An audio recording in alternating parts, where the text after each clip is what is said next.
نحمدہ ونصلی علی رسولہ الکریم اما بعد۔ حیض یا نفاس شروع ہونے سے عورت کا روزہ ٹوٹ جاتا ہے۔ فرض روزے کی قضا واجب ہے جبکہ نفلی روزے کی قضا ادا کرنی واجب نہیں۔ حضرت ابو سعید خدری رضی اللہ عنہ سے مروی ہے، نبی مکرم صلی اللہ علیہ وسلم نے فرمایا، کیا ایسا نہیں ہے کہ عورت جب حائضہ ہو جاتی ہے تو نہ نماز پڑھ سکتی ہے نہ روزہ رکھ سکتی ہے، اور عورتوں کے دین میں کمی کی یہی وجہ ہے۔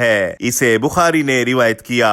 حضرت ابو زناد رحمہ اللہ فرماتے ہیں، مسنون اور شرعی احکام بسا اوقات رائے کے برعکس ہوتے ہیں، لیکن مسلمانوں پر ان احکام کی پیروی کرنا لازم ہے۔ انہی احکام میں سے ایک یہ بھی ہے کہ حائضہ روزوں کی قضا تو دے لیکن نماز کی قضا نہ دے۔ اسے بخاری نے روایت کیا۔ عورت کا اپنے شوہر کی اجازت کے بغیر نفلی روزہ رکھنا منع ہے۔ حضرت ابو ہریرہ رضی اللہ عنہ بیان فرماتے ہیں کہ رسول اللہ صلی اللہ علیہ وسلم نے فرمایا، کوئی عورت اپنے شوہر کی موجودگی میں اس کی اجازت کے بغیر سوائے رمضان کے روزوں کے نفلی روزہ نہ رکھے۔ اسے ترمذی نے روایت کیا۔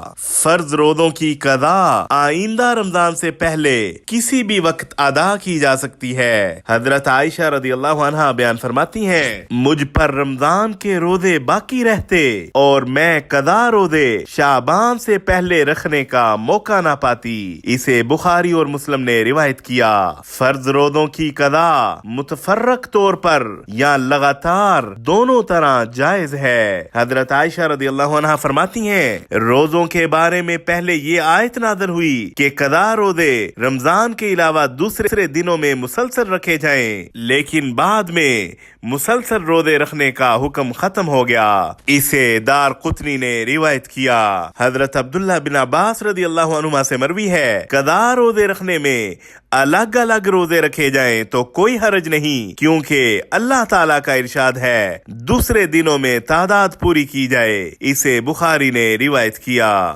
وصلی اللہ علی النبی الکریم۔